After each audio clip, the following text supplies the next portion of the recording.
Shalom, Assalamualaikum warahmatullahi wabarakatuh. Om Swastiastu, Namo Buddhaya, Salam Kebajikan.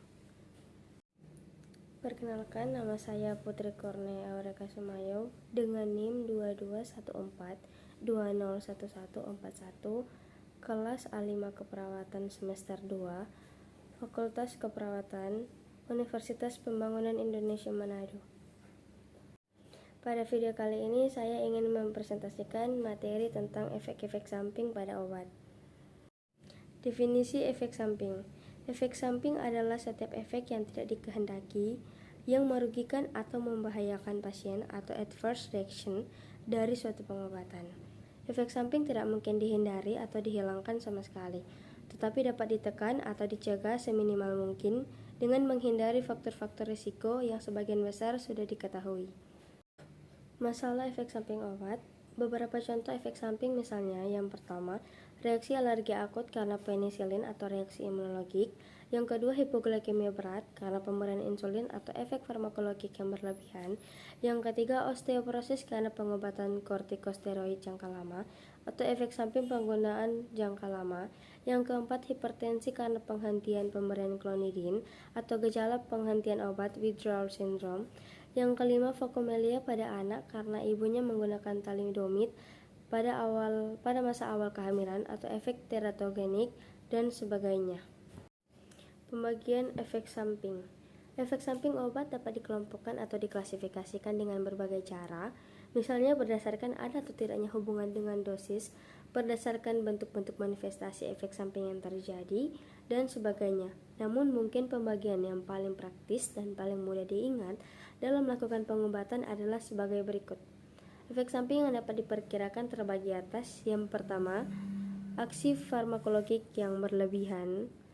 Efek samping jenis ini umumnya dijumpai pada pengobatan dengan depresansia susunan saraf pusat, obat-obat pemacu jantung, antihipertensi, dan hipoglikemika atau antidiabetika.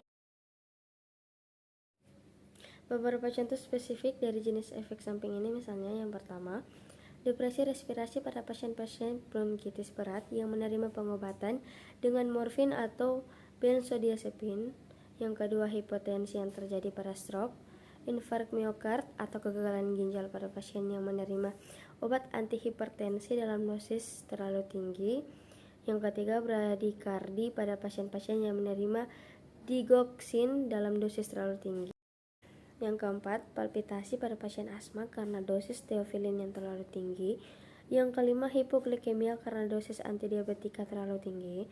Yang keenam, perdarahan yang terjadi pada pasien yang sedang menerima pengobatan dengan warfarin karena secara bersamaan juga minum aspirin. Yang kedua, respon karena penghentian obat. Gejala penghentian obat atau gejala putus obat, withdrawal syndrome, adalah munculnya kembali gejala penyakit semula atau reaksi pembalikan terhadap efek farmakologik obat karena penghentian pengobatan. Contoh yang banyak dijumpai misalnya A. Agitasi ekstrim, takikardi, rasa bingung, delirium, dan konvulsi yang mungkin terjadi pada penghentian pengobatan dengan depresansia susunan saraf pusat seperti barbiturat, benzodiazepin, dan alkohol. B. Krisis Addison akut yang muncul karena penghentian terapi kortikosteroid. C. Hipertensi berat dan gejala aktivitas simpatetik yang berlebihan karena penghentian terapi klonidin. D. Gejala putus obat karena narkotika.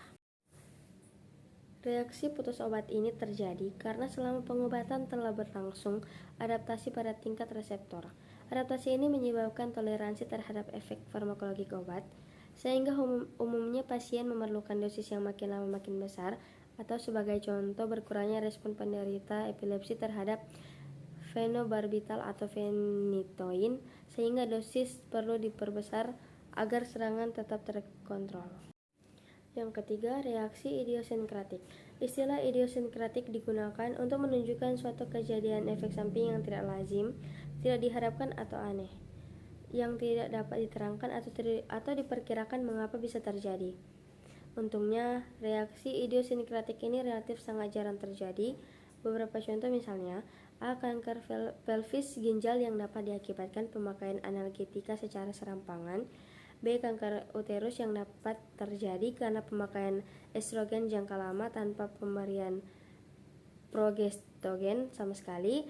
C. Obat-obat imunosupresi dapat memacu terjadinya tumor limfoid. Faktor-faktor pendorong terjadinya efek samping obat. Setelah melihat uraian di atas, maka kemudian dapat diidentifikasikan faktor-faktor apa saja yang dapat mendorong terjadinya efek samping obat. Faktor-faktor tersebut ternyata meliputi: yang pertama, faktor bukan obat. Faktor-faktor pendorong yang tidak berasal dari obat antara lain adalah A. Intrinsik dari pasien, yakni umur, jenis kelamin, genetik, kecenderungan untuk alergi, penyakit, sikap dan kebiasaan hidup. B. Ekstrinsik di luar pasien, yakni dokter atau pemberi obat dan lingkungan, misalnya pencemaran oleh antibiotika. Yang kedua, faktor obat. A. Intrinsik dari obat, yaitu sifat dan potensi obat untuk menimbulkan efek samping. B. Pemilihan obat. C. Cara penggunaan obat. D. Interaksi antar obat. Upaya pencegahan dan penanganan efek samping obat. Masing-masing obat mempunyai keunggulan dan kekurangan masing-masing, baik dari segi manfaat maupun kemungkinan efek sampingnya. Satu hal yang perlu diperhatikan adalah jangan terlalu terpaku pada obat baru, di mana efek-efek samping yang jarang namun fatal kemungkinan besar belum ditemukan. Sangat bermanfaat untuk selalu mengikuti evaluasi mengenai manfaat dan risiko obat dari berbagai pustaka standar maupun dari pertemuan-pertemuan ilmiah. Selain itu, penguasaan terhadap efek samping yang paling sering dijumpai atau paling dikenal dari suatu obat akan sangat bermanfaat dalam melakukan evaluasi pengobatan. Yang pertama, upaya pencegahan.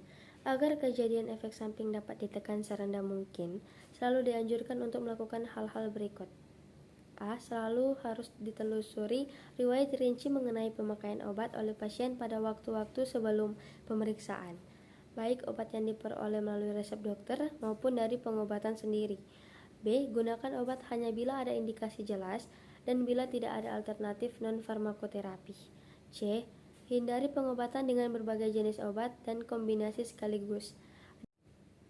D. Berikan perhatian khusus terhadap dosis dan respon pengobatan pada anak dan bayi, usia lanjut, dan pasien-pasien yang juga menderita gangguan ginjal, hiper, dan jantung.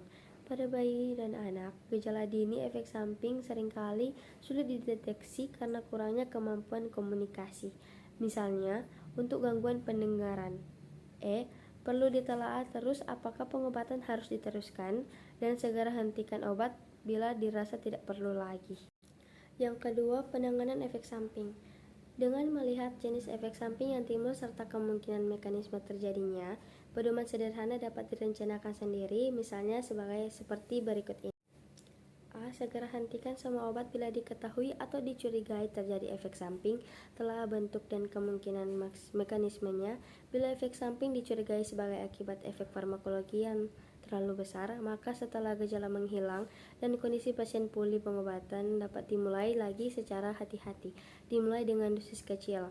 Bila efek samping dicurigai sebagai reaksi alergi atau idiosinkratik, obat harus diganti dan obat semula sama sekali tidak boleh dipakai lagi.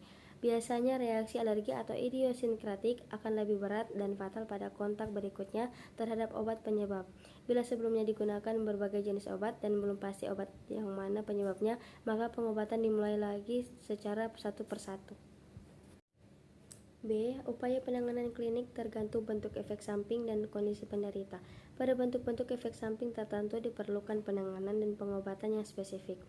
Misalnya untuk shock, anafilaksi diperlukan pemberian adrenalin dan obat serta tindakan lain untuk mengatasi shock.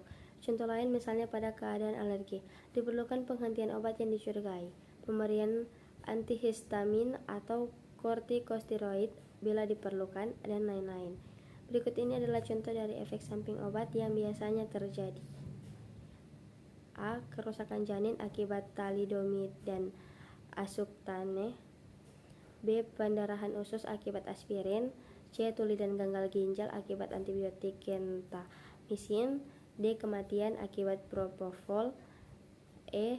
Depresi dan luka pada hati akibat interferon. F. Diabetes yang disebabkan oleh obat-obatan psikiatrik neuroleptik. G. Diare akibat penggunaan Orlistat. H. Disfungsi ereksi akibat antidepresan. I. Demam akibat vaksinasi. J. Glaukoma akibat tetes mata kortikosteroid. K. Rambut rontok dan anemia karena kemoterapi melawan kanker atau leukemia. L. Hipertensi akibat penggunaan efedrin. Hal ini membuat FDA mencabut status ekstrak tanaman ephedra atau sumber efedrin sebagai suplemen makanan. M. Kerusakan hati akibat paracetamol. N. Mengantuk dan meningkatnya nafsu makan akibat penggunaan antihistamin.